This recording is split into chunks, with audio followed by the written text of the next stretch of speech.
Okay, to start, I didn't vote for Trump. In fact, I'm actually really pissed off that he was even elected. But you know what? I don't even think that Hillary would do a better job. And I'm really ticked off that the Democratic Party didn't come up with a better candidate. But what's sickening to me is the reaction that people are having to Trump's presidency. Like, it's near about as repugnant as he is, if not more so. I mean, all of a sudden, we need safe spaces, we need counseling, we need ways to relax after the election, and now the inauguration. Really? And now we have protests and riots all over this. And for me, as a millennial, it really ticks me off to think that this is the way my peers react to a normal Democratic Republic political process.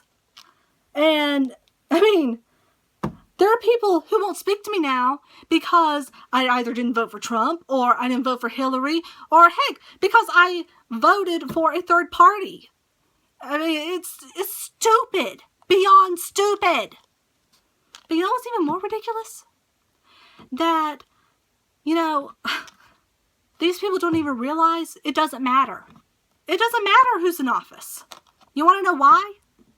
Because first and foremost, we govern ourselves. We are leaders of ourselves.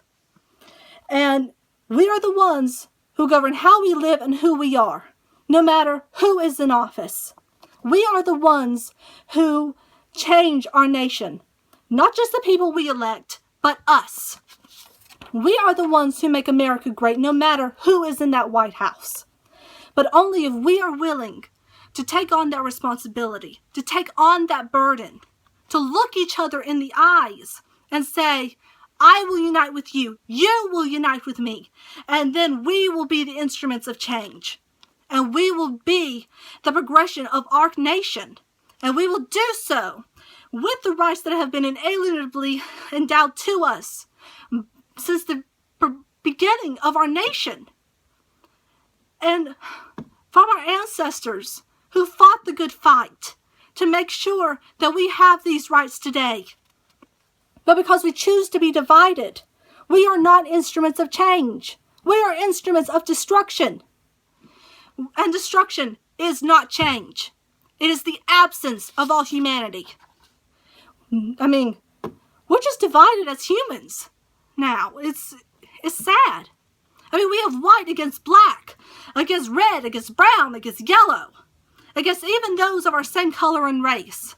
All because we're not the right color, we didn't vote for the right person, or because we didn't vote for what the establishment thinks that we should vote for,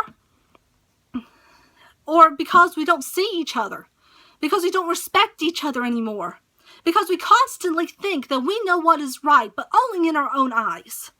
Well, guess what? There is no right color. There is no right religion. There is no right sexual orientation. There is no right gender, and there is no right political affiliation. You want to know why? There is no right or wrong in these things. Only the way that we use them to progress our own personal self-interest, which we then use to divide each other further when we should be using them to unite one another. If you want a better world, we must first become better people. We must first change ourselves. Change our towns, change our cities, change our states, and then change our nation. And then we change the world. But before all else, we must first look inside ourselves and decide what kind of change we want to be. We must first lead ourselves. And then we decide what kind of change we want to see in our nation and in our world. We got to take responsibility for ourselves. So don't ask someone else what you should do, what they should do for you. You should be asking what you can do for yourself and then for someone else. So stop asking the government to pay for your birth control. I mean, it's your body. You take responsibility for it. Stop looting and tearing up your cities every time you get pissed off. I mean, and then say that you're being a force for change. No, you're not being a force for change. You are being a force of destruction. A force that has no regard for your fellow human being. In the words of President Kennedy, ask not what your country can do for you, but what you can do for your country. It doesn't have to be big things. You don't have to run for president. You don't have to run for political office. But if you do, hey, that's great. But it's the small things that impart the greatest change. Like holding a door for someone, saying thank you, for God's sake. Picking up trash, hugging someone. If we let our division stop us from being able to perform the simplest of niceties, then there is no hope for change. Only an endless circle of destruction. We must love each other.